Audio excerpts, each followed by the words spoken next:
Thank you so much. I'm really honored to be on the Best You Expo, and I'm really excited to be in the Women's Empowerment Room. As you know, the title of the talk is Take It From Elvis, Reclaim Your Pelvis. And what a better place to talk about your pelvis, your vaginas, than in the Women's Empowerment Room. Now, this is a subject that is just not talked enough about. And I'm going to warn you, I'm going to be very frank and graphic. So be prepared.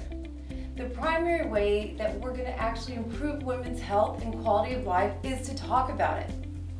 My name is Dr. Teresa Irwin, and I am board certified in female pelvic medicine and reconstructive surgery. Now, what the heck does that mean? So I decided to shorten my title, and I took the idea from our son. One day when he was in high school, one of his buddies came to him and said, "Hey dude, what is it that your mom does for a living?" And he's been listening to me talk about vaginas all day long. He's 15 or 16 years old. So he said, Vaginacologist? And when he told me that, I said, "Mijo, that's perfect. That's exactly what I do. I treat problems with the vagina. Things such as loss of bladder control, loss of bowel control, loss of sexual function, and sagging vaginas. Yeah, all the good stuff." But this is a big problem. 50% of you women out there will have urinary incontinence. And what is urinary incontinence? So it is the uncontrollable loss of urine with exertion, for example. Things such as coughing, sneezing, jumping, laughing, lifting, exercising, sex. And leaking when you get that sudden urge where you gotta go, or you just won't make it to the bathroom in time. And I may joke around a lot, and maybe even some of you may have laughed, but this is no joke. 50% of you women out there will have incontinence. And even worse, 50% of you will end up having surgery. Now, I want to teach you the anti-aging secrets that no one's talked to you about. I want to help you, one vagina at a time. I want for you to be able to avoid having to go on medications that cause lots of side effects. And I also want to keep you out of my operating room. Now, why did I decide I want to look at vaginas all day long for a living? Well, it really started when I was a little girl, when I was looking at penises all day long. My mom came up with an idea because she's really grossed out from bodily fluids. She decided to teach me how to change my brother's poopy diapers. And my mom always put that on me. And I felt like it was such a chore. She's the mother. But then it became a habit, and then I got really good at it, and then I thought, ooh, I can be a nurse or a doctor. Well, that was just one of the stages of my life that was toward my journey on to become a vaginacologist. Now, let's fast forward to my teenage years. Many of us during that time were trying to gain our independence, and I was trying to learn how to control my body, my sexual health, my life. Unfortunately, I took self-destructive behaviors, and I became bulimic. I abused laxatives, I overexercised, and if my mom made food, I would take it upstairs and flush it down the toilet. And that was on a good day. If I was forced to be observed eating, and she'd make this delicious Mexican high-carb food, that I found it really hard to just stop at one plate, 2 plates, sometimes even 3. So then I felt bad, I felt out of control, so I'd have to purge, whether it was more laxatives, more exercising, or even worse, making myself throw up. And then I really felt out of control. And I was really disgusted with myself. I felt guilty. And I didn't know that this would end up leading to problems into adulthood. I can't have a bowel movement unless I take laxatives. And it's not uncommon to find me on our bathroom floor, curled up in a ball because of the cramps that I'm having that are so severe, and there's nothing that will take it away. Only a tincture of time. That can be minutes to hours. I was also trying to gain control of my sexual health. I didn't have access to, YouTube and Google, WebMD. I had the Inquirer and Playboy. And that's not exactly the best source of information. I was taught from a young age that sex is purely for procreation. If you're having sex out of wedlock, if you're not trying to make a baby, and certainly if you are having sex for pleasure, you are a sinner. You are a slut. And I carried that guilt for 20 years because I had sex before I got married.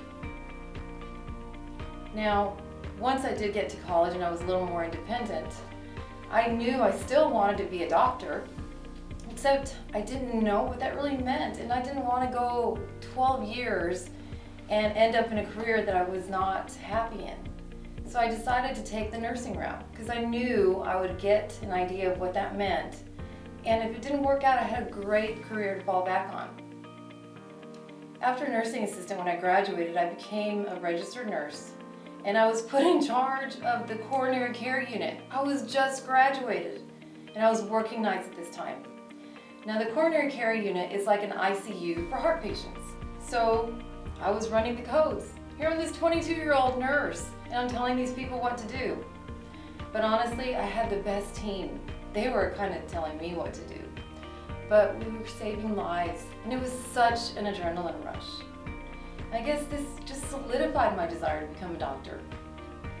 Now, in medical school and residency, I was learning all the things about women's reproductive system, and it was really neat. And I was learning how to take care of pregnant patients, how to deliver them, and then how to take care of GYN problems and how to do surgeries. Wow, that was really cool. And I learned about the anatomy of the sexual body, the sexual parts of women, but not a lot about function. And I remember when I was in practice, I had a patient who was asking me a question about female ejaculation. And I didn't even know what that was. Here I'm a woman, I'm a gynecologist, and I have 12 years of higher education, and I didn't even know it. Didn't know the answer. And it's all these stages in my life where I had limited information, I didn't have good self-control, where my patients had limited information and didn't have control, that has only impassioned me even more to become a doctor, a gynecologist. Every day I'm in the office, I have so many patient examples of the things that they go through.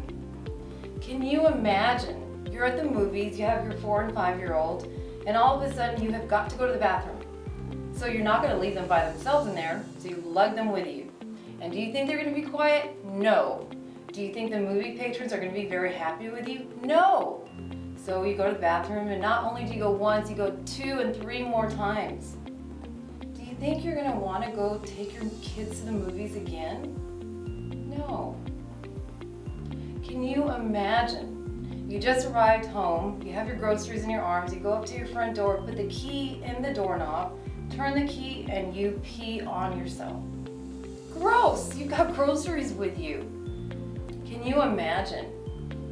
You are having sex with your partner, and at the end, you find poop on the sheets. How embarrassing. Can you imagine?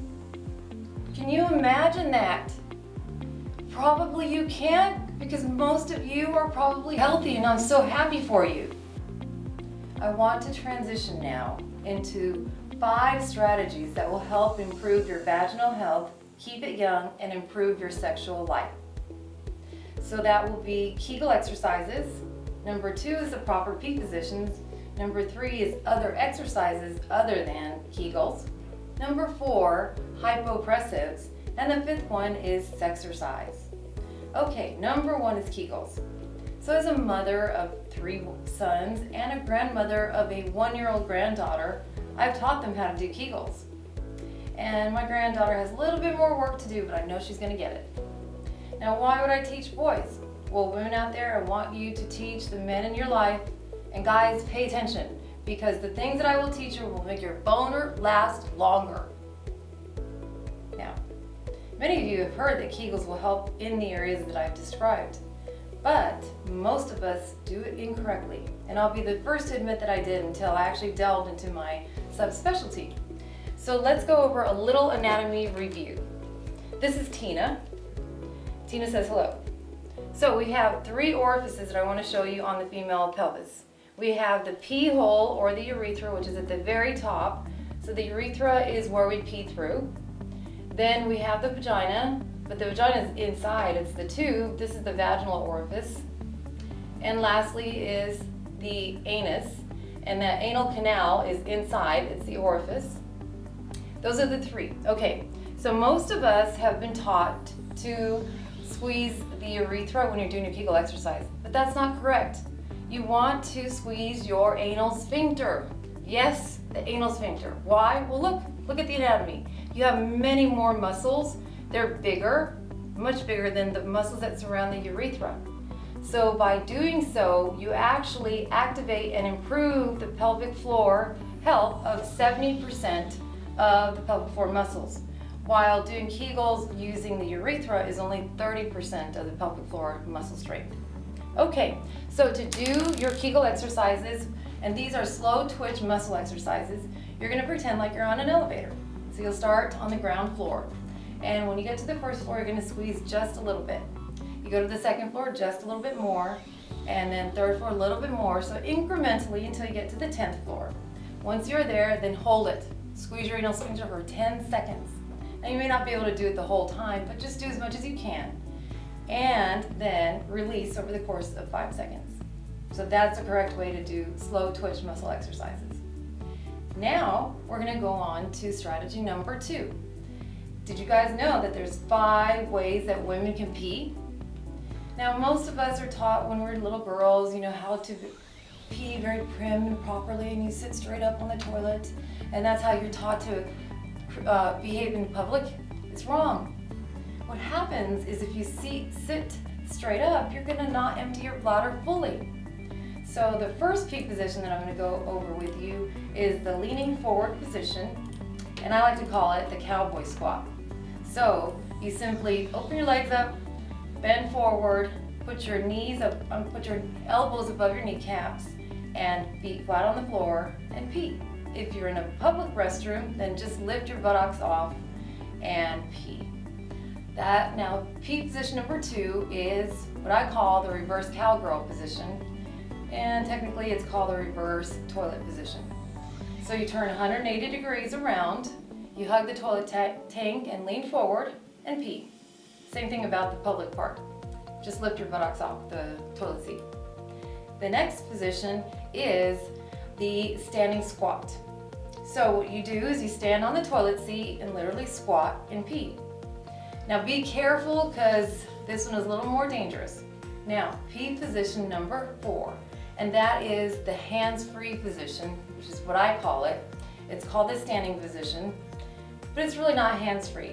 Now this is probably the most difficult one, outside of the pee position number 3 being the most dangerous one. This one involves a lot of steps, and I'm just going to give you the highlights. Basically, you stand in front of the toilet and you put your feet shoulder-width apart. Then you take one hand and spread your labia open. The other hand will position the urethra so that the pee is actually aiming into the water, not the seat like the guys. And make sure you bend your knees. And when you lean forward, you're leaning your hips forward, not the upper part of your body. Also, really important, make sure you don't have the lower half of your clothing on, including your shoes and socks, because you don't want to get them full of pee. All right, now the 5th pee position is called the assisted standing position, or the pee funnel position. So in this one, what you do is put the pee funnel around your crotch, make sure the seal is tight, and pee. So those are the 5 pee positions, and it's nice and easy to carry with you anytime you want. All right, we're going to go on to strategy number 3, and that is other exercises other than Kegels that help improve your pelvic floor. The first one is belly dance. So in belly dance, what you do is when you do a move, you're going to do a Kegel exercise at the end. So for example, hip drop. So the hip starts up and then it drops down. So in this case, when the hip is up, you're not doing a Kegel, but at the drop down, you do. So you're going to go hip squeeze, hip squeeze, hip squeeze. Okay, strategy number 4 is hypopressives, HYPO, which is opposite of hyperpressives, HYPER. In the hyperpressives, the pressure onto the pelvic floor is actually increased, and that over time can lead to damage and weakening of the pelvic floor.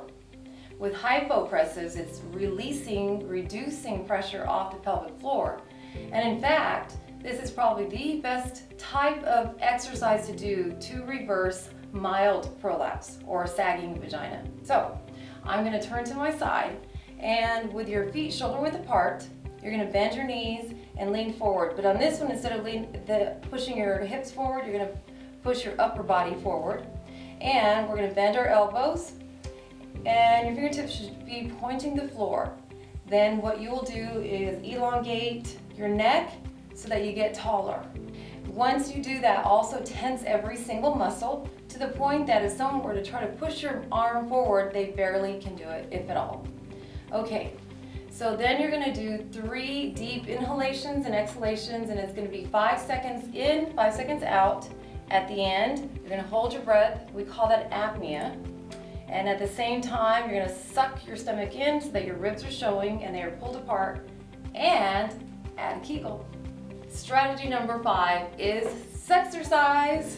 Yes, you can actually have sex and do Kegels at the same time.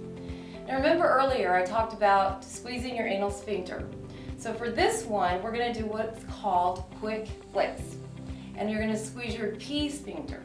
So you're going to pretend like you're holding your P. And you're going to do it quickly. And I'll go over exactly what that looks like in just a minute. So what this does is it actually increases blood flow to the vulvar and vaginal tissues and causes engorgement. Just like the penis becomes erect, so does the vulva and the vagina. This decreases the diameter and increases the friction during sex, therefore increasing sensitivity.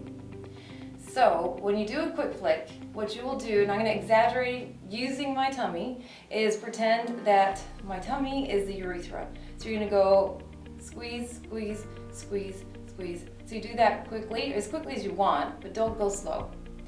And you can do that, usually it's for vaginal penile sex, but you can use vibrator or nothing at all, because it still helps. And that's going to improve your fast twitch muscle exercises. So next time you're in the bathroom and you're brushing your teeth, squeeze your asshole. I really, really, really love to talk about vaginas. It might seem funny, but this is my profession. I live it, breathe it, treat it every single day. To learn even more, we'll be running an online master course, which will involve 15 lessons over the course of 5 weeks. There will also be 5 hours of Q&A on our private Facebook page. And we'll be doing fun activities together so that we can improve our vaginal and sexual health.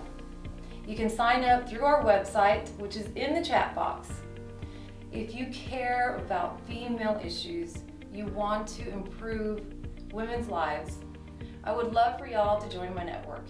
Pass the information along to your friends, your family, your spouse, partner, and spread the goodness all around you, one vagina at a time. Thank you for your attention, your open-mindedness, and your Kegels. I want to thank my son Keith, Taylor, his girlfriend, Isabel, my goddaughter, and Myra, my pre-med student, for tirelessly working on all these educational videos, which you can find on Instagram, Facebook, YouTube, TikTok. And the handles and the website are in the chat box. Also, if you want a free copy of the Peak Positions PDF, you can obtain it in the following 3 ways. Leave your email in the chat box, or you can watch my videos on our social media platforms, or visit our website at www.thevaginacologist.com. Thank you.